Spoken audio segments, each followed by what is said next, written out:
কাল কিয়ামতের ময়দানে বান্দা তার ইবাদতকে পাহাড় পরিমাণে দেখতে পাবে। আওয়াজ করে পড়েন না সুবহানাল্লাহ। আমার প্রিয় ভাইরা, আল্লাহর হাবিব বিশ্ব নবী রাহমাতুল লিল আলামিন উম্মতদেরকে জানিয়ে দিয়েছেন, ও উম্মতেরা, 5টা আমল তোমরা করবা। আল্লাহ তাআলা বলেন, এই 5 আমল তোমরা কখন করবা? আমার পর্দার আড়ালের মা বোনেরা, রাতের বেলা যখন আমরা ঘুমায় যাব, ঘুমের আগ মুহূর্তে আমরা এই 5টা আমল করব। 1 নাম্বার, আমার আল্লাহ তাআলা বলেন, বান্দা তুমি যখন রাতের গভীরে ঘুমায় যাইবা, ঘুমানোর আগ মুহূর্তে আল্লাহর রাস্তায় 4000 দিনার সদকা কইরা এরপরে ঘুমায় যাইবা। আওয়াজ করে বলেন সুবহানাল্লাহ। সাহাবী আল্লাহ রাসূলকে বলে, ইয়া রাসূলুল্লাহ, ইয়া হাবিবাল্লাহ, নবীজি আমি আল্লাহর রাস্তায় 4000 দিনার সদকা করে কেমনে ঘুমাবো? সকালবেলা যদি আমার চুলায় আগুন ধরে, বিকেলবেলা আমার চুলায় আগুন ধরে না, আমি কেমনে 4000 দিনার সদকা করে ঘুমাইব? আমার বাবাজিরা, রাতের গভীরে ঘুমানোর আগ মুহূর্তে 5টা আমল করবেন। আল্লাহর হাবিব ডাক দেয়া বলে, সাহাবীরা রে, রাতের গভীরে ঘুমানোর আগ মুহূর্তে আমি আল্লাহ তাআলার পবিত্র কালামের একটা সূরা আছে, যেই সূরার নাম সূরাতুল ফাতিহা। এই সূরা ফাতিহা পড়া যদি তুমি 4 বার সূরা ফাতিহা পড়া যদি ঘুমায় যাও, আল্লাহর রাস্তায় 4000 দিনার সদকা করার সওয়াব আমার মালিক আল্লাহ ওই বান্দার নামায় আমলে দিয়া দিবেন। জোরে পড়েন সুবহানাল্লাহ। 2 নম্বর আমলের কথা আল্লাহর হাবিব বলেন, ও সাহাবারা, রাতের গভীরে যখন ঘুমায় যাইবা, ঘুমের আগ মুহূর্তে পবিত্র কুরআনুল কারীমকে খতম করে এরপরে তুমি ঘুমাইবা। সাহাবীরা ডাক দেয়া বলে, ইয়া রাসূলুল্লাহ, ইয়া হাবিবাল্লাহ, নবীজি আল্লাহর পবিত্র কোরআন হলো 30 পারা। আমি যদি এশারের নামাজের পর থেকে আল্লাহর কোরআন পড়তে শুরু করি, ফজরের আগ মুহূর্তে 30 পারা কোরআন শেষ হতে পারে, নাও হতে পারে। আমি কেমনে 30 পারা কোরআন খতম করে ঘুমাইব? আল্লাহর হাবিব ডাক দেয়া বলে, সাহাবারা রে, রাতের গভীরে ঘুমানোর আগ মুহূর্তে আমি আল্লাহর কোরআনের একটা সূরা আছে, যেই সূরার নাম হলো সূরাতুল ইখলাস।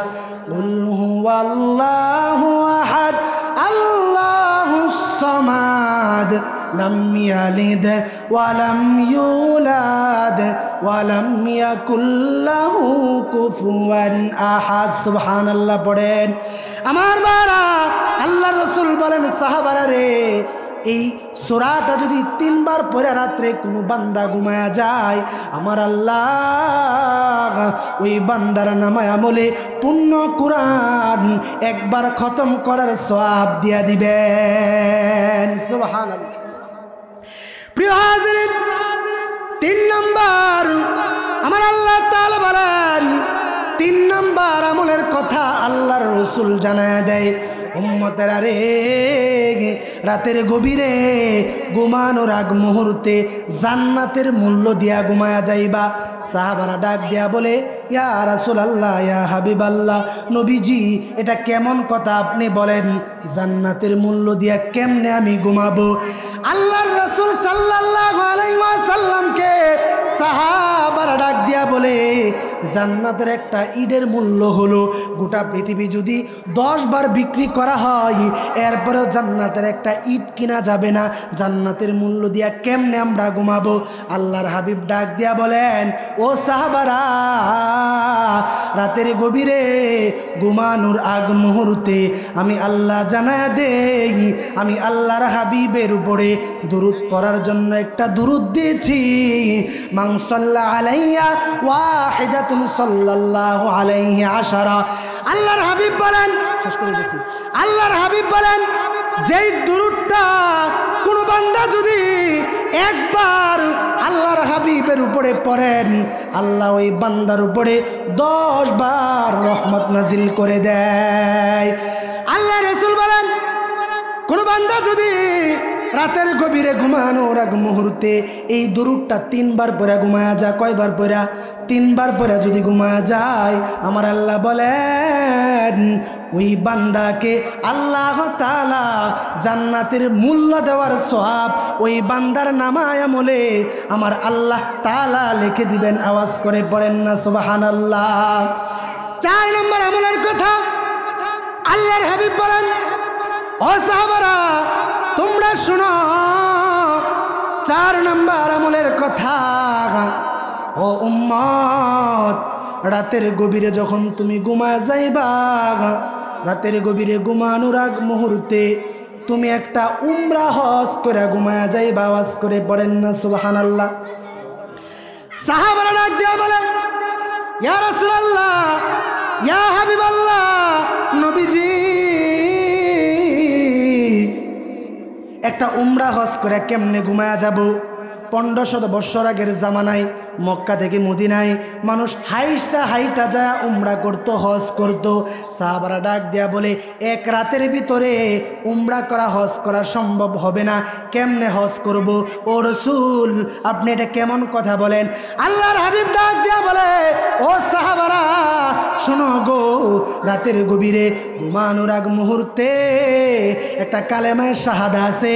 মুসলমানের বুনিয়াদের মধ্যে সর্বপ্রথম বুনিয়া হলো কালেমা। এই কালেমায়ে শাহাদাত, আশহাদু আল্লাহ ইলাহা ইল্লাল্লাহু মুহাম্মাদুর রাসূলুল্লাহ, এই কালেমা পড়ে যদি ঘুমায়া যাইতে পারো 4 বার, এই কালেমা পড়ে যদি ঘুমায়া যাইতে পারো, আমার আল্লাহ বলেন হাবিবের মাধ্যমে একটা উমরা হজ করলে যে সওয়াব হতো, আল্লাহ ওই বান্দার নামায় আমলে সেই সওয়াব লিখে দিবেন। জোরে জোরে পড়েন না সুবহানাল্লাহ। সর্বশেষ কথা 5 নম্বর, আল্লাহর হাবিব বলেন 5 নম্বর নসিহত, সাহাবারা 5 নম্বর আমল, তুমি রাতের গভীরে ঘুমানোর আগ মুহূর্তে একটা জগরা মিঠায় ঘুমা যাইবা। সাহাবারা ডাক দেয়া বলে, ইয়া রাসূলুল্লাহ, ইয়া হাবিবাল্লাহ, নবীজি মানুষ কি প্রতিদিন এই ঝগড়া করবে কিনা? প্রতিদিন ঝগড়া কোথায় থেকে আমরা মিটাবো? হয়তো সপ্তাহের ভিতরে এক এলাকার ভিতরে 2 বার বা 3 বার ঝগড়া হতে পারে, প্রতিদিন ঝগড়া কোথায় পাবো? আল্লাহর হাবিব ডাক দেয়া বলে, ও সাহাবারা শোনো, রাতের গভীরে ঘুমানোর আগ মুহূর্তে একটা ইস্তেগফার আছে, এই ইস্তেগফার পড়ে যদি ঘুমাইতে পারো, আস্তাগফিরুল্লাহ আস্তাগফিরুল্লাহ আস্তাগফিরুল্লাহ, এই ইস্তেগফার যদি 10 বার পড়ে ঘুমায় যাও, আল্লাহর রাসূল বলেন তোমার নামায় আমলে একটা ঝগড়া মিটানোর সওয়াব আমার আল্লাহ তাআলা ওই বান্দার নামায় আমলে লিখে দিবেন। আওয়াজ করে পড়েন সুবহানাল্লাহ। প্রিয় হাজিরিন, এই 5টা আমল করতে আমরা রাজি আছি ইনশাআল্লাহ। সাগর নদী আর পাহাড় বনে পাখিদের গুন গুন গুঞ্জরণে, সাগর নদী আর পাহাড় বনে পাখিদের গুন গুন গুঞ্জরণে, বেশে আসে ওই সুমধুর তান, বেশে আসে ওই সুমধুর তান, চারদিকে শোনো আল্লাহর জয়গান। আল্লাহ মহান, আল্লাহ মহান, আল্লাহ মহান, আল্লাহ মহান, আল্লাহ মহান, আল্লাহ মহান, আল্লাহ মহান, আল্লাহ মহান। শোনো তুমি মন দিয়ে কোকিলের সুর, শুনতে লাগছে যেন কত না মধুর, মিষ্টি মিষ্টি ওই দোয়েলের গান, তাহাতে রয়েছে কি সুদাওয়া ফুরান। শোনো তুমি মন দিয়ে কোকিলের সুর, শুনতে লাগছে যেন কত না মধুর, মিষ্টি মিষ্টি ওই দোয়েলের গান, তাহাতে রয়েছে কি সুদাওয়া ফুরান। কোথা পেল তাহারা ওই সুর অম্লান, জবাব শুধু একটাই আল্লাহর দান। আল্লাহ মহান, আল্লাহ মহান, আল্লাহ মহান, আল্লাহ মহান, আল্লাহ মহান, আল্লাহ মহান, আল্লাহ মহান, আল্লাহ মহান। সাগর নদী আর পাহাড় বনে পাখিদের গুনগুন গুঞ্জরণে, সাগর নদী আর পাহাড় বনে, পাখিদের গুনগুন গুঞ্জরণে, ভেসে আসে ওই সুমধুর তান, ভেসে আসে ওই সুমধুর তান, চারদিকে শোনো আল্লাহর জয়গান। আল্লাহ মহান, আল্লাহ মহান, আল্লাহ মহান, আল্লাহ মহান। সূর্যকে বলো যদি কোথা পেল আলো, রাত্রি হয় কেন নিঝুম কালো। সূর্যকে বলো যদি কোথা পেল আলো, রাত্রি হয় কেন নিঝুম কালো। কোথা পেল মানবের জীবন বিধান, কোথা পেল মানবের জীবন বিধান, জবাব শুধু একটাই আল্লাহর দান। আল্লাহ মহান, আল্লাহ মহান, আল্লাহ মহান, আল্লাহ মহান, আল্লাহ মহান, আল্লাহ মহান, আল্লাহ মহান, আল্লাহ মহান। আজকে যে ব্যক্তি মারা গেছে ওনার মৃত্যুর বিষয় নিয়ে দু একটি কথা বলে আমার বয়ানের দিকে আমি যাব। সেটা হচ্ছে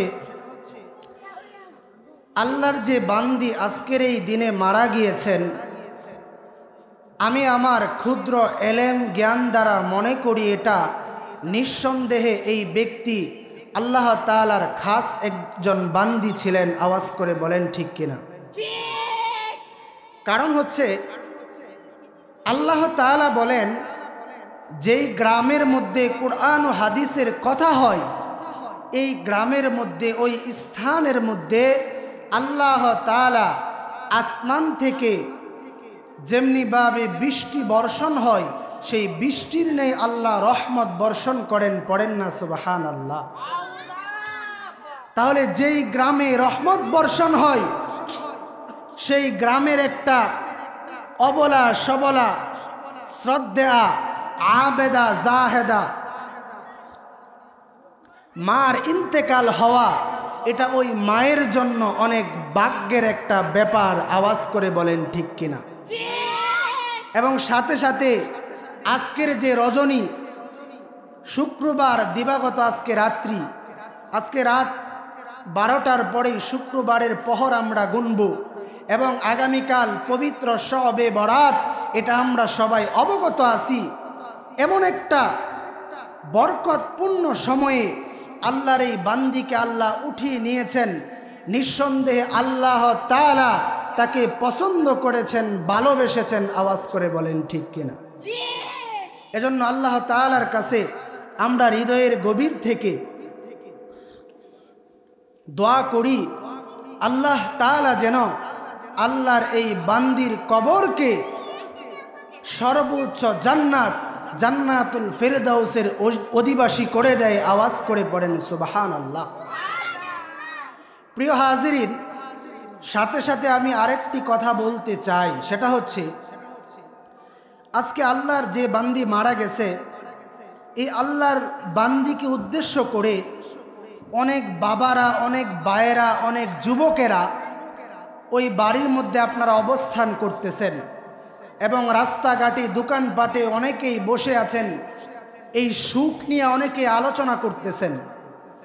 আল্লাহি আল্লাহর কসম করে বলি, আপনি যদি ওই বাড়িতে বসে না থেকে, দোকানপাটে আলোচনা না করে আজকের এই মাহফিলের প্যান্ডেলের ভিতরে চলে আসেন, আলেমদের জবান থেকে কুরআন ও হাদিসের সহি সহি কথা শুনেন আর উনার জন্য মাগফিরাতের দোয়া করেন, তাহলে ওইখানে বসে থাকা, ওই দিকে ঘোরাফেরার চাইতে মাহফিলের প্যান্ডেলে এসে বসে উনার রুহের মাগফিরাতের দোয়া করা আল্লাহর কাছে সরাসরি কবুলিয়াত হয়ে যাবে। আওয়াজ করে বলেন ঠিক কিনা?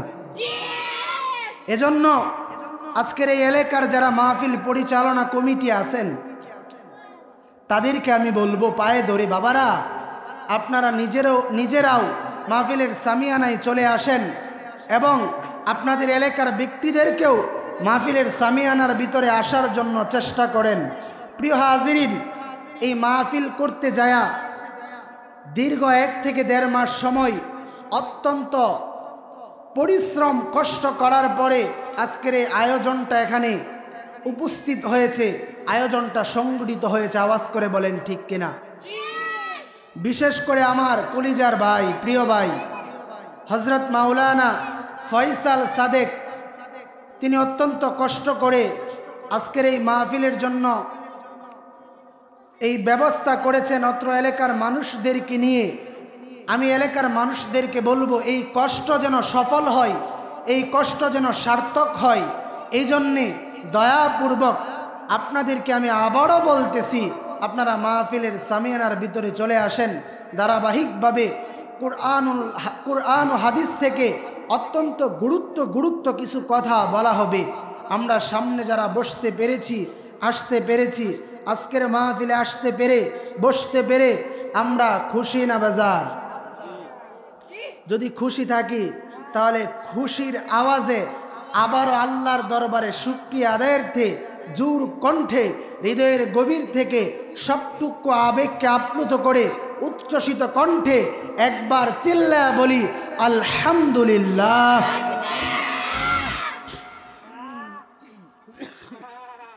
প্রিয় হাজিরিন, আমি এখানে বসেছি কোরআন ও হাদিসের কথা বলার জন্য। আমি নির্দিষ্ট একটি বিষয় নিয়ে কথা বলবো। আমি আল্লাহ সুবহানা তাবারাকা ওয়া তাআলার পবিত্র কালামে হাকিম থেকে ছোট্ট একখানা আয়াতে কারিমা তেলাওয়াত করেছি এবং বিশ্ব নবী আকে তামদার তাজেদারে মদিনা দু জাহানে বাদশাহ নবীর হাদিসের ভান্ডার থেকে বুখারী শরীফের ছোট্ট একখানা হাদিস তেলাওয়াত করেছি। আয়াত এবং হাদিসকে সামনে রেখে কিছু কথা আমি বলবো, আপনারা শুনতে রাজি আছেন? সবাই রাজি আছেন? তাহলে দয়াপূর্বক কোরআন ও হাদিসের আলোচনা যখন হবে, কেউ আমরা উঠব না। যে কয়জন মানুষ আমরা আসছি, আমার কথা হলো, একজন মানুষ থাকলে আমি যে আলোচনা করতাম, 1000 মানুষ থাকলে আমি সেই আলোচনাই করব। দুঃখের কিছু নেই, আজকে মুসলমানের সন্তানদের কপাল পুড়ে গিয়েছে। এর কারণ, কপাল যদি না পুড়তো তাহলে কুরআনের মজমা, কুরআন হাদিসের প্যান্ডেলের ভিতরে না এসে দোকান পাটে, বাড়িতে, গাড়িতে, দুনিয়ার ব্যস্ততায় তারা লিপ্ত থাকতো না। আওয়াজ করে বলেন ঠিক কিনা। প্রিয় হাজিরিন, আজকে মুসলমান কোরআনের কথা শুনতে রাজি না। আজকে যদি এই গারারন এলাকার মধ্যে ওয়াজ মাহফিলের আয়োজন না হয়ে এখানে একটা গান বাদ্যযন্ত্র আয়োজন হতো, মমতাজ আফাকে যদি আনা হইতো, তাহলে মানুষ কি জায়গা দেওয়া যাইতো? কথা বলে না, মানুষ জায়গা দেওয়া যাইতো?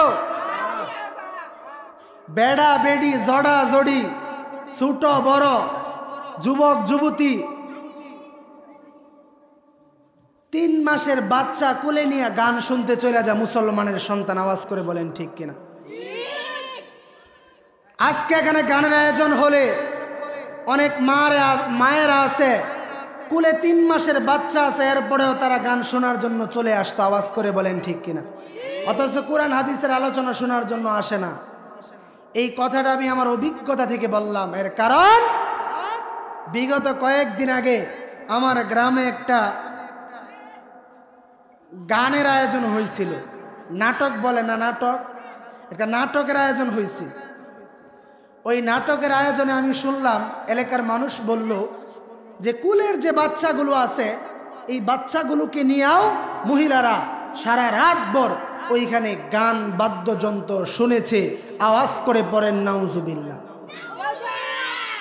আজকে মুসলমানের কপাল পুড়ে গেছে।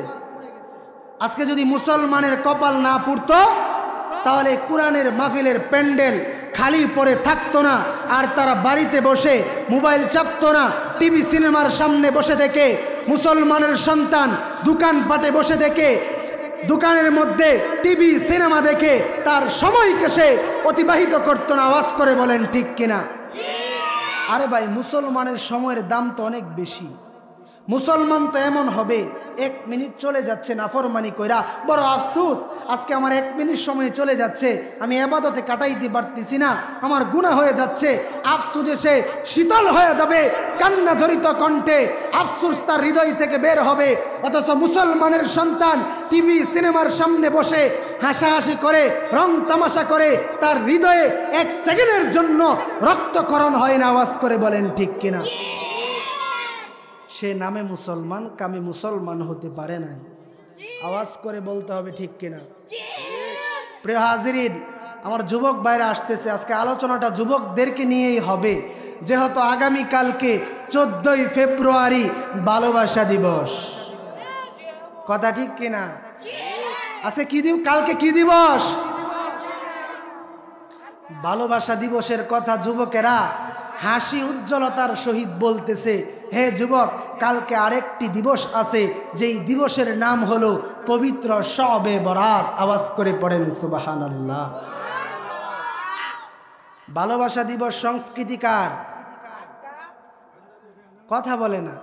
ভালোবাসা দিবস সংস্কৃতিকার, শয়তানের, ইহুদি, বেদিন, খ্রিস্টান, এদের কৃষ্টি কালচার ভালোবাসা দিবস। ভালোবাসা দিবস কোনো মুসলমানের সন্তান পালন করতে পারে না। আওয়াজ করে বলেন ঠিক কিনা? কালকের এই দিবসে অনেকেই বলে ভালোবাসা দিবস। আমি এই দিবসের একটা নাম দিয়েছি, নামটা কি বলবো যুবক ভাইরা? আমি এই দিবসকে বলি কুত্তা কুত্তি দিবস।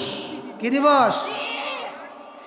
কুকুর আর এক কুকুর আরেক কুকুর যেইভাবে এক লগে জট লাইগা ছুটাছুটি করে, মানুষ দায়রা দিয়া, লাঠি দিয়া, বাইরিয়া ছুটা। বর্তমান জামানার যুবক যুবতীর হালত এমন হয়েছে, ভালোবাসা দিবসে মায়ের কাছ থেকে বান্ধবীর বাড়িতে বেড়াতে যাবে এই কথা বলে কোনো পতিতালয়ে যেয়ে, কোনো পার্কে ঢুকে এক যুবতী আর এক যুবতী একসাথে জট লাগে। আওয়াজ করে বলেন ঠিক কিনা? তখন কিছু কিছু দিনদারেরা আছে, এরা দেখার পরে লাঠি নিয়ে দৌড়া, পিটনি দেয়, অনেক সময় বন্দি করে ঘরের ভিতরে রাইখা ইমাম সাবাইনা, কাজী সাবাইনা বিয়া করায়া দেয়। কথা বলেন ঠিক কিনা? তাহলে আগামীকালকের দিবস কি দিবস? কুত্তা কুত্তি দিবস। এই দিবস মুসলমানের দিবস নয়, এই দিবস ইহুদি খ্রিস্টানদের দিবস। মুসলমানের ধর্ম ইসলাম, ইসলাম ধর্ম ছাড়া অন্য কোনো ধর্মের কৃষ্টি কালচার মুসলমানের সন্তান মানতে পারে না, পারে না, পারে না। কথা বলেন ঠিক কিনা? মুসলমান যদি খ্রিস্টানের ধর্ম, খ্রিস্টানদের সংস্কৃতি পালন করে, তাহলে সে মুসলমান থাকে না, হিন্দু হয়ে যা। আমি আপনাদেরকে একটা কথা বলি, আপনারা কোনোদিন দেখছেন মুসলমানের ধর্ম ইসলাম, ইসলাম ধর্মের পবিত্র ঈদুল ফিতর এবং ঈদুল আজহার এই দিনে কোনো খ্রিস্টান, কোনো হিন্দু, কোনো বৌদ্ধ তারা ঈদের মাঠে গেছে? তাহলে আমরা মুসলমান, ইহুদিদের, খ্রিস্টানদের ধর্ম ভালোবাসা দিবস, এটা তাদের একটা সংস্কৃতি। এই দিবস মুসলমান কেমনে পালন করে? সে তো মুসলিম হতে পারে না, সে টাটকা মুনাফেক। আওয়াজ করে বলেন ঠিক কিনা? প্রিয় হাজিরিন, কথাগুলো অনেকের হৃদয়ে লাগতে পারে, কষ্ট লাগতে পারে, কিন্তু আমার যুবক ভাইয়েরা, তুমি তোমার জীবনকে যে নষ্ট করে দিচ্ছ, একবার চিন্তা করার বিষয়, একবার চিন্তা করার বিষয়, তুমি কোন রাস্তায় চলতেছ। প্রিয় যুবক ভাইয়েরা, কালকের এই কুত্তা কুত্তি দিবস থেকে বেঁচে পবিত্র শবে বরাতের ইবাদতের বন্দেগীর মাধ্যমে নিজের হায়াতকে, নিজের সময়কে অতিবাহিত করতে সবাই প্রস্তুত আছি তো ইনশাল্লাহ? কে কে আছি? 2 হাত উঠায় দেখাই। আল্লাহ তৌফিক দান করুক, সকলে পড়েন আমিন। হাত নামাই। প্রিয় হাজিরিন, আমি আপনাদের এখানে খুতবার মধ্যে আল্লাহর কালামের এখানে আয়াতে কারিমা তেলাওয়াত করেছি। এই আয়াতের পাশাপাশি এই আয়াতের তারতম্যকে সামনে রেখে আরেকটা হাদিস তেলাওয়াত করেছি। আয়াত এবং হাদিস দুইটার প্রেক্ষিতে আমি কিছু কথা বলবো। আমার যুবক ভাইয়েরা, আপনারা কি আমার কথাগুলো শুনতে রাজি আছেন? আল্লাহ তাআলা তার পবিত্র কালামের আমার তেলাওয়াতকৃত আয়াতের মধ্যে বান্দাদেরকে আল্লাহর প্রতি ভয় স্থাপন করার ঘোষণা দিয়েছেন। আওয়াজ করে পড়েন সুবহানাল্লাহ। আল্লাহ তাআলা ভয় আল্লাহর প্রতি স্থাপন করার কথা বলে আল্লাহ বলেন, বান্দা আমি আল্লাহকে ভয় করবা, তুমি যেমনে ভয় করবা ওই রকম ভয় নয়। আমি আল্লাহ যেমন ভয়ের কথা বলি ঠিক তেমন ভয় তোমাকে করতে হবে। আল্লাহ যেমন ভয়ের কথা বলেন সেই ভয় আমাদেরকে কি করতে হবে? করতে হবে। আল্লাহ আমার তেলাওয়াতকৃত আয়াতের মধ্যে বলেন, ইয়া আইয়ুহাল্লাযীনা আমানুত্তাকুল্লাহ হাক্কা তুকাতিহি ওয়া লা তামুতুন্না ইল্লা ওয়া আনতুম মুসলিমুন।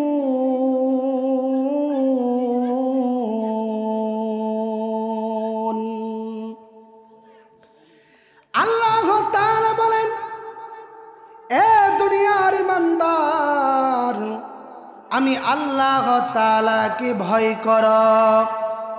কেমন ভয় তুমি আমাকে করবা? যেমন ভয়ের কথা আমি আল্লাহ তাআলা বলি। আমার ভাইরা, আমার বন্ধুগণ, আমরা আল্লাহ তাআলাকে ভয় করি, কিন্তু আল্লাহ যেমন ভয়ের কথা বলেন সেই রকম ভয় আমরা করি না। আওয়াজ করে বলেন ঠিক কিনা?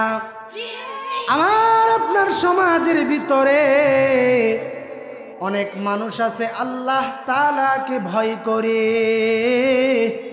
কিন্তু আল্লাহর হুকুম 5 ওয়াক্ত সালাত আদায় করে না। ঠিক কিনা বলেন?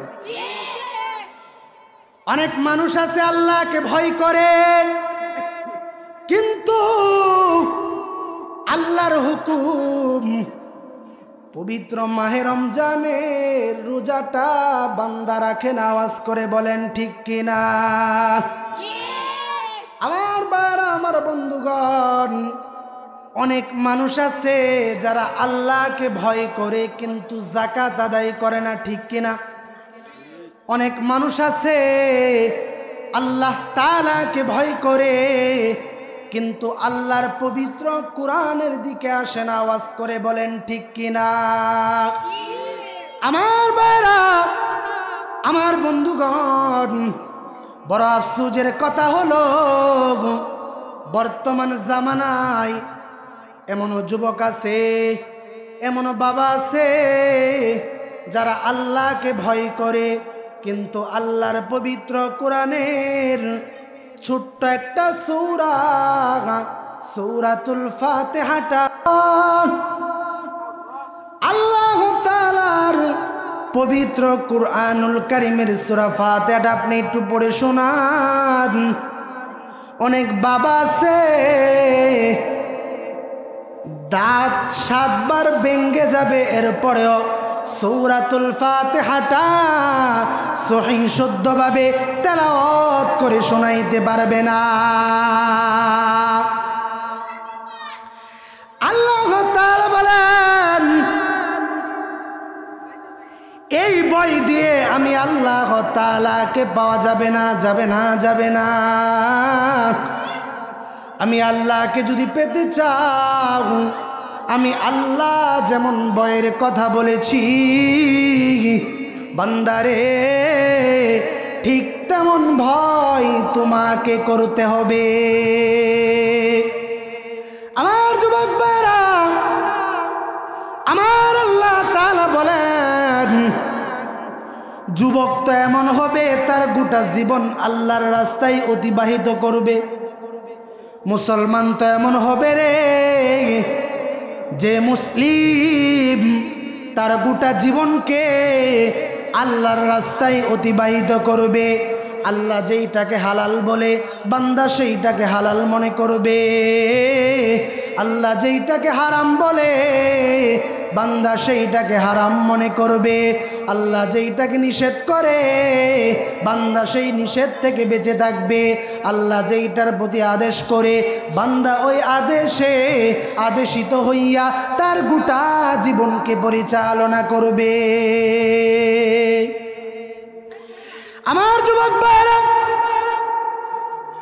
আমি আপনাদেরকে একটা কথা বলতে চাই, আল্লাহ তাআলার প্রতি ভয় স্থাপন করে কোনো বান্দা যদি 60টা গুণে গুণান্বিত হয়ে যায়, আমার আল্লাহ বলেন কাল কিয়ামতের ময়দানে আমি আল্লাহ তাআলা ওই বান্দাকে আমি আল্লাহর আরশের ডান পাশে স্থান দিয়া আমি আল্লাহর তৈরি জান্নাত দিয়া দিব। সুবহানাল্লাহ পড়তেন না একবার? আমার যুবক ভাইরা, আল্লাহ বলেন কোনো বান্দা যদি আমি আল্লাহকে ভয় করার পরে, কি করার পরে? আমি আল্লাহর প্রতি ভয় স্থাপন করার পরে 60টা গুণে গুণান্বিত হয়ে যায়, আল্লাহ বলেন আমি আল্লাহ তাআলা কাল কিয়ামতের ময়দানে ওই বান্দাকে আমি আল্লাহর আরশের ডান পাশে জায়গা করে দিব। জোরে পড়েন না সুবহানাল্লাহ। আমার বারা, আমার বন্ধুগণ, কাল কিয়ামতের ময়দানে আমার আল্লাহ তাআলা এমন সময় 7 শ্রেণীর ব্যক্তিকে আল্লাহর আরশের ডান পাশে স্থান দিবেন। আল্লাহ তাআলা বলেন ইয়াউমা ইয়াফিরুল মারউ মিন আখিহি ওয়া উম্মিহি ওয়া আবিহি ওয়া সাহিবাতিহি ওয়া বানিহি। আল্লাহ তাআলা বলেন কাল কিয়ামতের ময়দানে যেই সময় মা তার সন্তানকে চিনবে না, সন্তান তার মাকে চিনবে না, ভাই তার ভাইকে চিনবে না, বন্ধু তার বন্ধুকে চিনবে না, বিবি তার স্বামীকে চিনবে না, স্বামী তার বিবিকে চিনবে না। ওই কঠিন মুহূর্তে আমি আল্লাহ তাআলা যদি কোনো বান্দা দুনিয়ার জমিনে 60টা গুণে গুণান্বিত হতে পারে, আমি আল্লাহ আমার আল্লাহর আরশের ডান পাশে ওই বান্দাদেরকে জায়গা করে দিব।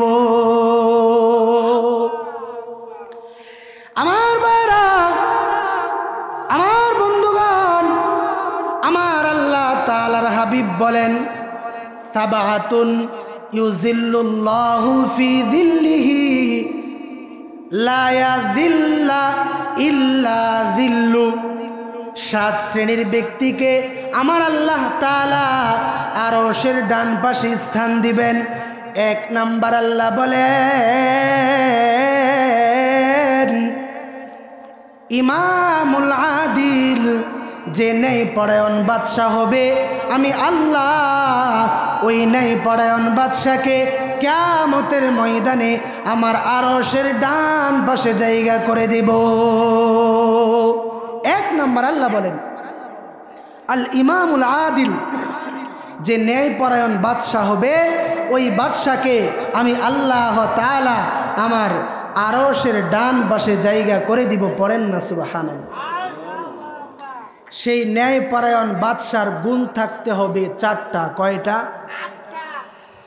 আল্লাহ তাআলা বলেন আকামুস সালাহ ওয়া আতাউজ যাকাত ওয়া আমারু বিল মারুফ ওয়া নাহাউ আনিল মুনকার। আমার আল্লাহ তাআলা বলেন নেককার বাদশাহ তো ওই ব্যক্তি হবে যাকে আমি আরশের ডান পাশে জায়গা করে দিব। ওই বান্দাটা হলো আল ইমামুল আদিল। 1 নাম্বার গুণ ওই বান্দাকে থাকতে হবে ওয়া আকামুস সালাহ, ওই বাদশাকে সালাত কায়েম করতে হবে। ওয়া আতাউজ যাকাত, ওই বাদশাকে জাকাত আদায় করতে হবে। ওয়া আমারু বিল মারুফ, নেক কাজের আদেশ করতে হবে, ওয়ানাহা আনিল মুনকার অসৎ কাজ থেকে বাধা প্রদান করতে হবে। আমার আল্লাহ তাআলা বলেন, এই চারটা গুণ যদি কোনো বাদশার ভিতরে চলে আসে, কোনো শাসকের ভিতরে চলে আসে, আল্লাহ বলেন ওই শাসককে আমি আল্লাহ 3টা পুরস্কারে ঘোষিত করে দিব। জোরে জোরে আওয়াজ করে পড়েন না সুবহানাল্লাহ। কয়টা পুরস্কার? জোরে বলেন। 3টা পুরস্কারে আল্লাহ ঘোষিত করবেন। কোরআনের কথা যখন হয় দিলের কান দিয়া শ্রবণ করবেন। এর কারণ হলো বাবা বলি, আল্লাহ রসুল বলেন যখন কেউ কোরআনের কথা বলে তখন ওই সময় যদি ওই ব্যক্তির দিকে তাকায় তাকায় কেউ কথাগুলো শুনে, তাহলে আল্লাহ তাআলা তার দিলের ওই তামান্না সে যে নিয়তে বয়ান করতেছে ওই বান্দার ভিতরে ঢুকে যায় এবং ওই বান্দার হেদায়েত আল্লাহ দিয়া দেয়। আওয়াজ করে পড়েন সুবহানাল্লাহ। প্রিয় হাজিরিন, আল্লাহ হেদায়েত দান করুক, এটা আমরা সবাই চাই না? আল্লাহ হেদায়েত, এটা কে কে চায়? হাত উঠায় দেখাই। আল্লাহ তৌফিক দান করুক, সকলে পড়েন আমিন। প্রিয় হাজিরিন, হাত নামান। ইমামুল আদিল ন্যায় পরায়ণ বাদশাকে আল্লাহ 3টা পুরস্কার দিবেন। কয়টা? আরো জোরে বলেন, কয়টা? আমার বারা, আমার বন্ধুগণ, আমার আল্লাহ তাআলা বলেন ন্যায় পরায়ণ বাদশাকে আমি আল্লাহ তাআলা 3টা পুরস্কার দিব। 1 নাম্বার পুরস্কার, আমি আল্লাহ তাআলা আরশের ডান পাশে জায়গা দিয়া এমন একটা জান্নাতি নূরের মিম্বার তার জন্য বসায়া দিব, যেই মিম্বারের উজ্জ্বলতা সূর্যের চাইতে লক্ষ লক্ষ কোটি গুণে বেশি হবে। আল্লাহ তাআলা বলেন 2 নাম্বার, আমি আল্লাহ তাআলা ও ইমামুল আদিলকে 2 নাম্বার যে পুরস্কারে ঘোষিত করব, ওই বান্দা দুনিয়াতে আল্লাহর কাছে যা দোয়া করবে আমি আল্লাহ তার সেই দোয়াই কবুল করে নিব। আমার আল্লাহ তাআলা বলেন 3 নাম্বার, আমি আল্লাহ জানায় দেই ওই বান্দাকে ইমামুল আদিলকে আমি আল্লাহ বিনা হিসাবে আমি আল্লাহর জান্নাত দিয়া দিব। সুবহানাল্লাহ পড়ে। আল্লাহ তাআলা বলেন ন্যায়পরায়ণ বাদশাকে আমি আল্লাহ তাআলা এই 3টা পুরস্কার দিব। আল্লাহ বলেন এই ন্যায়পরায়ণ বাদশাকে আমি আল্লাহ তাআলা 3টা পুরস্কার দিব, এবং যারা ন্যায়পরায়ণ বাদশাহ না হতে পারবে কাল কিয়ামতের ময়দানে এদের থেকে আমি আল্লাহ আমার চেহারাকে ফিরায় নিব। আওয়াজ করে পড়েন নাউজুবিল্লাহ। প্রিয় হাজিরিন, বর্তমান জামানায় বিগত 16 বছর যারা ক্ষমতার মজমায় ছিল তারা কি ন্যায়পরায়ণ বাদশাহ ছিল নাকি তারা অত্যাচারী জুলুমকারী বাদশাহ ছিল? আওয়াজ করে বলতে হবে ঠিক কিনা। 16 বছর যারা ছিল তারা যতই ভালো করুক না কেন, অনেকেই তারা ভালো করেছে এই গল্প আমাদেরকে শোনায়। আমি বলতে চাই তাদের সব ভালো হতে পারে, কিন্তু তাহাজ্জুদ গুজারি উলামায়ে কেরামদেরকে আয়না করে বন্দি করে আল্লাহকে তারা এমনভাবে আল্লাহ তাআলাকে তারা নারাজ করেছে। আল্লাহ তাদের ক্ষমতার মজমাকে চূর্ণ বিচূর্ণ করে দেখিয়ে দিয়েছে আমি আল্লাহর ওলিদের সাথে যারা গাদ্দারি করে এদের বিরুদ্ধে আমি আল্লাহ তাআলা যুদ্ধের ঘোষণা দিয়ে দেই। আওয়াজ করে বলেন ঠিক কিনা। কেমন যুদ্ধের ঘোষণা দিছে? পলানোর জায়গা পানা, পলানোর জায়গা নাই। আল্লামা দেলোয়ার হোসেন সাইদি কোরআনের পাখি তিনি বলেছিলেন, যারা জুলুম অত্যাচার করতেছ তোমরা জেনে রাখো, যখন আল্লাহর পক্ষ থেকে গজব আসবে তখন পালানোর জন্য ইঁদুরের গাড়াও তোমরা খুঁজে পাবে না। আওয়াজ করে বলেন ঠিক কিনা। এমন হালত আমরা দেখছি কি দেখছি না? দেখছি না? কেউ দাদাদের দেশে ভারতে যায় পলাইছে, কেউ পলাইতে পারে নাই, কেউ কলা পাতায় শুয়ে রয়েছে, কেউ কি করছে কলা পাতায় শুয়ে রয়েছে।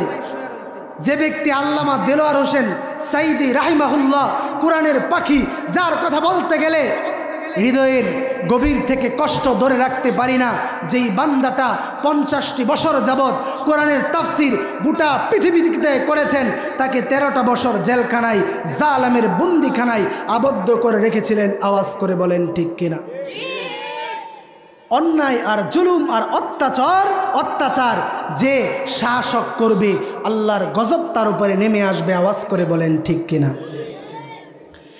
আমার ভাইরা, আমার বন্ধুগণ, 2 নাম্বার আমার আল্লাহ তাআলা বলেন, 2 নম্বরে আমি আল্লাহ তাআলা ওই যুবককে আমি আল্লাহর আরশের ডান পাশে জায়গা করে দিব, যে যুবক তার যৌবনকালকে আমি আল্লাহর রাস্তায় অতিবাহিত করেছেন। আমার বাবাজিরা, বর্তমান সময়ে যুবকেরা যৌবন আল্লাহর রাস্তায় অতিবাহিত করে না। বর্তমান যুবকেরা তার যৌবন অতিবাহিত করে পতিতালয়ে বেশ্যাখানায়। আওয়াজ করে বলেন ঠিক কিনা? বর্তমান যুবকেরা তার যৌবনকাল অতিবাহিত করে এই যে মোবাইলের মাধ্যমে কথা বলেন ঠিক কিনা, সারাটা রাত মোবাইলের মধ্যে বেগানা নারীর সাথে মেসেজ করে উলঙ্গ ছবি দেখা যুবক তার সময়কে অতিবাহিত করে। আমার আল্লাহ তাআলা বলেন, ওই যুবক কোনোদিনও আমি আল্লাহর আরশের ডান পাশে জায়গা পাবে না। আওয়াজ করে বলেন ঠিক কিনা? আমার আল্লাহ তাআলা বলেন, কোন যুবক যদি আমার আল্লাহর আরশের ডান পাশে জায়গা পেতে চায়, ওই যুবক যেন তার গোটা যৌবনকালকে আমি আল্লাহর রাস্তায় অতিবাহিত করে। এ যুবক ভাইরা, আমার যৌবনকালকে কি আমি আল্লাহর রাস্তায় অতিবাহিত করতে রাজি আছি? সবাই রাজি আছি? আল্লাহ তাআলা বলেন, 3 নম্বর আমি আল্লাহ তাআলা ওই বান্দাকে আমার আরশের ডান পাশে জায়গা করে দিব, যেই বান্দার হৃদয়টা, যেই বান্দার কলবটা সদা সর্বদা আল্লাহর প্রিয়ঘর মসজিদের সাথে লেগে থাকে। আওয়াজ করে বলেন ঠিক কিনা? আমার যুবক ভাইরা, বড় আফসোসের বিষয় হলো ফজরের সময় মুয়াজ্জিন ডাকে হাইয়া আলাস সালাহ, হাইয়া আলাল ফালাহ, কিন্তু 2 জনের বেশি মুসল্লি, 3 জনের বেশি মুসল্লি, 5 জনের বেশি মুসল্লি মসজিদে আসে না। মুসলমানের সন্তানেরা বাড়িতে ঘুমায় থাকে। আওয়াজ করে জোরে জোরে বলতে হবে ঠিক কিনা?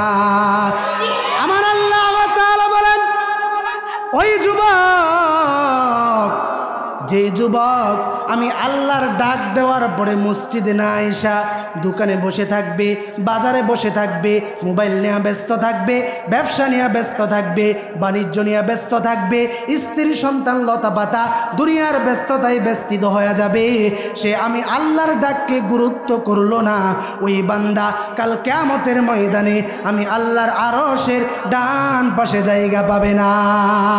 আমার আল্লাহ তাআলা বলেন, আমি আল্লাহর আরশের ডান পাশে ওই বান্দা জায়গা পাবে, যে বান্দা সদা সর্বদা মসজিদের সাথে তার হৃদয়কে লাগায় রাখে। এ যুবক ভাইরা, মসজিদে তো দামি জায়গা। আল্লাহর রাসূল হাদিসের মধ্যে বলেন, আহাব্বুল বিলাদি ইলাল্লাহি মাসাজিদুহা ওয়া আবগাদুল বিলাদি ইলাল্লাহি ওয়া আসওয়াকুহা। পৃথিবীর জমিনের মধ্যে সবচাইতে প্রিয় জায়গার নাম হলো মসজিদ। পৃথিবীর মধ্যে সবচাইতে খারাপ জায়গার নাম হলো বাজার। পৃথিবীর জমিনে সবচাইতে প্রিয় জায়গার নাম বাবারা কি? কথা বলে না, মসজিদ।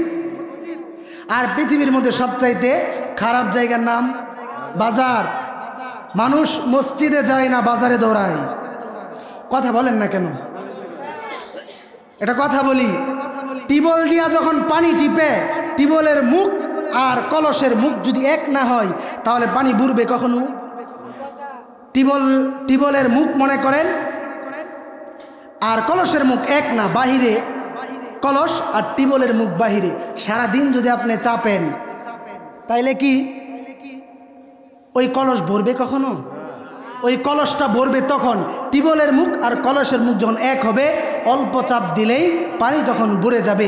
এ বাবারা, আমি কথা বলতেছি, আমার কথা আর আপনার শোনা যদি এক না হয়, আপনি গোটা জীবন শুনবেন, কখনো এটা আপনার কাজে আসবে না, আপনি আমলে পরিণত করতে পারবেন না। আওয়াজ করে বলেন ঠিক কিনা? এজন্য আওয়াজ, আপনারা কথাগুলো শুনতে ভালোভাবে আমল করতে রাজি আছেন ইনশাল্লাহ? কয় নাম্বার কথা বলতেছিলাম? 3 নাম্বার, যে মসজিদের সাথে সম্পর্ক লাগানোর জন্য কবি বলেন, মসজিদের ওই পাশে আমায় কবর দিও ভাই, যেন ঘরে হতে মুয়াজিনের আযান শুনতে পাই। আমার ঘরের পাশ দিয়ে ভাই নামাজিরা যাবে, পবিত্র সেই বান্দার পায়ের ধ্বনি এ বান্দা শুনতে পাবে। মসজিদের ওই পাশে আমায় কবর দিও ভাই। ঠিক কিনা বলেন? কবি নজরুল চমৎকার বলেছেন যে মসজিদের পাশে আমার কবর দিও। কবি নজরুলের কবর মসজিদের পাশে, বাইতুল মুকাররমের পাশে তার কবর অবস্থিত।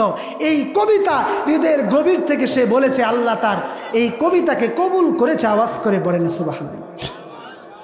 আল্লাহর বান্দারা মরার পরেও মসজিদের পাশে কবর চা, আর মৃত্যুর আগে আমরা মসজিদে যাইতে রাজি না। মরার পরে মসজিদের পাশে কবর চাইবো তো দূরের কথা, মৃত্যুর আগে মসজিদের সাথে আমার সম্পর্ক নাই। কথা বলেন ঠিক কিনা? এজন্য মুসলমানের সম্পর্ক হবে কিসের সাথে? আল্লাহর প্রিয় ঘর মসজিদের সাথে। কিসের সাথে? মসজিদের সাথে। 4 নম্বর, আমার আল্লাহ তাআলা বলেন, আমি আল্লাহ ওই বান্দাকে আমি আল্লাহর আরশের ডান পাশে জায়গা করে দিব, যে বান্দা একে অপরের সাথে বন্ধুত্ব স্থাপন করেছেন শুধুমাত্র, কেবলমাত্র, একমাত্র আমি আল্লাহর জন্য। কার জন্য? আল্লাহর জন্য। আমরা একে অপরের সাথে বন্ধুত্ব স্থাপন করব কার জন্য? কথা বলেন না কেন? আমার বারা, আমার বন্ধুগণ, বর্তমান জামানায় আল্লাহর জন্য বন্ধুত্ব স্থাপন করার ব্যক্তি খুঁজে পাওয়া বড় মুশকিল হয়ে যায়। মসজিদের ইমামের সাথে বন্ধুত্ব স্থাপন করতে চায় না, মাদ্রাসার ছাত্রদের সাথে বন্ধুত্ব স্থাপন করতে চায় না। বাংলাদেশের মধ্যে অনেক মুসলমান নামক নাস্তিক আছে, এরা বলে মাদ্রাসার ছেলেদের সাথে তুমি বন্ধুত্ব স্থাপন করবা না, তাইলে তুমি জঙ্গি হয়ে যাইবা। আওয়াজ করে পড়েন নাউজুবিল্লাহ। আমার বারা, আমার বন্ধুগণ, আমার এলাকার মধ্যে আমার নিজের একজন টিচার আছে যিনি বাংলা শিক্ষিত। আমার এই স্যারের কথা আমি না বলে পারতেছি না। উনি যতক্ষণ ইসলামের পক্ষে থাকবে ততক্ষণ আমার উস্তাদ, ওনাকে আমি সম্মান দিব। যতক্ষণ ইসলামের পক্ষে কথা না বলবে, ওয়াল্লাহি আল্লাহর কসম করে বলি, সে যদি আমার বাবা হয় এরপরেও আমি তাকে তালাক দিয়া দিব। কথা বলেন ঠিক কিনা? আমার বাবা, আমার এই ছোট্টবেলার স্যার আমার এলাকার ব্যক্তিদেরকে বলে, মাদ্রাসায় ছেলে পেলেদেরকে দিও না, এরা বড় হয়ে জঙ্গি হইব। মসজিদে ইমামতি করবো, 2000-5000 টাকা মাসে বেতন পায়, কেমনে চলবো? কেমনে চলবো? ছেলেরে স্কুলে পড়াও, ভার্সিটিতে পড়াও, বড় ডাক্তার হবে, বড় MBBS হবে, বড় টাকাওয়ালা হবে, ফ্ল্যাট বাসা করতে পারবে, সমাজের মধ্যে উচ্চ ব্যক্তি হতে পারবে। এই কথাগুলো শোনার পরে আমার এলাকার 3 জন নাফরমান বান্দা আমার মাদ্রাসা থেকে তাদের 3টা সন্তানকে নিয়ে স্কুলে ভর্তি করছে। নাউজুবিল্লাহ পড়েন। আমার বাবা এই কথাটা শোনার পর হৃদয়ের ভিতরে এতটা রক্তক্ষরণ হয়েছে। আজকে মুসলমানের সন্তান নাস্তিকতায় ঢুইকা ইসলামের বিরুদ্ধে কথা বলতেছে। আমার ভাইয়েরা, আমার বন্ধুরা, আমি ওই দিকে যেতে চাই না। আমি মূল যে কথাগুলো বলতে চাই, বন্ধুত্ব স্থাপন করতে হবে আল্লাহর জন্য, কোনো গাঁজাখোরের সাথে না, কোনো বাবাখোরের সাথে না, কোনো দুনিয়ার চাল ডাইল মেরে খায়, বালিশের নিচে টাকা লুকায়া রাখে এমন কোনো ব্যক্তির সাথে নয়। বন্ধুত্ব স্থাপন করতে হবে শুধুমাত্র কেবলমাত্র একমাত্র আল্লাহওয়ালা বান্দাদের সাথে। আওয়াজ করে বলেন ঠিক কিনা? আমার ভাইরা, আমার বন্ধুগণ, 5 নম্বর আমার আল্লাহ তাআলা বলেন, 5 নম্বর আমি আল্লাহ তাআলা ওই বান্দাকে আমি আল্লাহর আরশের ডান পাশে জায়গা করে দিব, যে বান্দাকে কোনো সুন্দরী বংশীয় কোনো মহিলা তার সাথে জেনা ব্যভিচারে লিপ্ত হওয়ার জন্য আহ্বান করেছে। নাউজুবিল্লাহ পড়েন। কিন্তু আল্লাহর এই বান্দা আমার আল্লাহ তাআলাকে ভয় করে ওই নারীর থেকে মুখটা ফিরায়া আল্লাহর ভয় কইরা ফিরে আসছে। আমার আল্লাহ বলেন, এমন বান্দাকে আমি আল্লাহ তাআলার আরশের ডান পাশে জায়গা করে দিব। জোরে জোরে আমার বাবারা পড়েন না সুবহানাল্লাহ। আমার প্রিয় ভাইরা, যুবক ভাইরা, বর্তমান জামানায় মহিলা এসা পুরুষকে কুপ্রস্তাব দিব তো দূরের কথা, স্কুল যখন ছুটি হয়, কলেজ যখন ছুটি হয়, ইউনিভার্সিটি যখন ছুটি হয়, অনেক কুকুরের দলেরা আছে, কুকুর মার্কা অনেক যুবকেরা আছে, মেয়েদের পিছে ঘুরতে থাকে, ইফটিজিং করতে থাকে, ডিস্টার্ব করতে থাকে। আওয়াজ করে বলেন ঠিক কিনা? মেয়েরা হুমকি দেয়, তুই অমুক কলেজে পড়াস, আমার সাথে যদি প্রেম না করস, এই কলেজে কার লাগে প্রেম করবে আমি দেখা সারাম তরে, এই রাস্তা দিয়া যদি তুই যাস, তোরে একলা পাইলে তোরে শেষ করে দেন। নাউজুবিল্লাহ বলেন না কেন? এমন নাফরমান যুবক আমার আপনার সমাজে আছে না নাই? আমার আল্লাহ তাআলা বলেন, ও দুনিয়ার মুসলমান, ও দুনিয়ার মুমিন, তুমি যদি আমি আল্লাহর আরশের ডান পাশে জায়গা পাইয়া আমি আল্লাহর জান্নাতে যাইতে চাও, তাহলে আমি আল্লাহ তোমারে জানায় দিলাম, তাহলে তোমাকে দুনিয়ার যে কোনো নারী তোমাকে কুপ্রস্তাব দিতে পারে, তুমি যুবক আমি আল্লাহর বয়ে ওই বান্দির কুপ্রস্তাব থেকে ফিরে এসে আমি আল্লাহর ইবাদতের দিকে মশগুল হয়ে যাইবা। জোরে জোরে আওয়াজ করে পড়েন না সুবহানাল্লাহ। আমার বাবা 6 নম্বর আমার আল্লাহ তাআলা বলেন, 6 নম্বরে আল্লাহ তাআলা ওই বান্দাকে আল্লাহ তাআলার আরশের ডান পাশে জায়গা করে দিবেন। আমার আল্লাহ বলেন, যে যুবক নির্জনে আল্লাহর ইবাদত করে, কোন সময় আল্লাহর ইবাদত করে কথা বলেন না কেন? নির্জনে আল্লাহর ইবাদত করে আমার আল্লাহ তাআলা বলেন, নির্জনে যে বান্দা যে বান্দি আমি আল্লাহ তাআলার ইবাদত বন্দেগী করে, আমি আল্লাহর ইবাদত করার পর ওই বান্দা অজর দ্বারাই কান্না করে 2 চোখের পানি ফালায়া বলে, ও মালিক, জীবনে বড় ভুল করেছি, জীবনে বড় গুনাহ করেছি, গুনাহ করতে করতে গোটা দেহ নাপাক হয়ে গেছে, গুনাহ করতে করতে গোটা শরীর নাপাক হয়ে গেছে, গুনাহ করতে করতে আমার কলব নষ্ট হয়ে গেছে, ও মালিক তুমি আমারে মাফ করে দাও। নির্জনে যে যুবক, যে বান্দা, যে বান্দি আল্লাহর কাছে কান্না করে, আহাজারি করে, আমার আল্লাহ বলেন ওই বান্দা যখন কান্না করে তার চোখ দিয়া মাছির মাথা পরিমাণ পানিও যদি বের হয়ে যায়, আমি আল্লাহ তাআলা ওই বান্দাকে কিয়ামতের ময়দানে মাফ করে আমি আল্লাহর আরশের ডান পাশে জায়গা করে দেব। সুবহানাল্লাহ বলেন। প্রিয় হাজিরিন,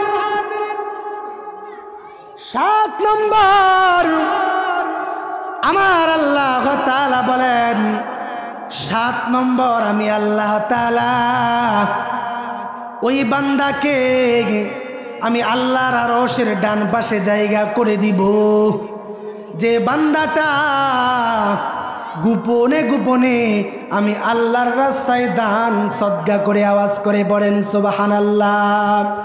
আমার প্রিয় ভাইরা, গোপনে গোপনে আল্লাহর রাস্তায় দান সদকা করার প্রচলন কইমা গেছে? আওয়াজ করে বলেন ঠিক কিনা? মানুষ তো দান করে, মানুষের সামনে দান করে, মেম্বার সাহেব দান করে জনগণকে বোঝানোর জন্য যে অমুক মসজিদে আমি 1 লক্ষ টাকা দিলাম, সামনের নির্বাচনে আমি মেম্বারিতে দাঁড়াবো। মানুষ যেন মনে মনে বলে অমুক বারেক মেম্বার, অমুক মেম্বার সে বড় ভালো মেম্বার, অমুক মসজিদে 1 লক্ষ টাকা দিয়েছে, আমরা যদি ওই মেম্বারকে ভোট দিই তাহলে ওই মেম্বার মনে হয় আমাদের উপকার করবে। এমন চিন্তা চেতনার জন্য, ভোট পাওয়ার জন্য অনেক মানুষ আছে আল্লাহর রাস্তায় দান করে। আওয়াজ করে বলতে হবে ঠিক কিনা? আমার যুবক ভাইরা, এমন চিন্তা চেতনা করে কোন বান্দা যদি আল্লাহর রাস্তায় দান করে, আমার আল্লাহ তাআলা বলেন ওই বান্দার দানকে আমার আল্লাহ কশিন কালেও কবুল করবে না, কশিন কালেও কবুল করবে না। আওয়াজ করে বলতে হবে ঠিক কিনা? তাহলে আমরা দান করব কাকে দেখানোর জন্য? আল্লাহকে দেখানোর জন্য।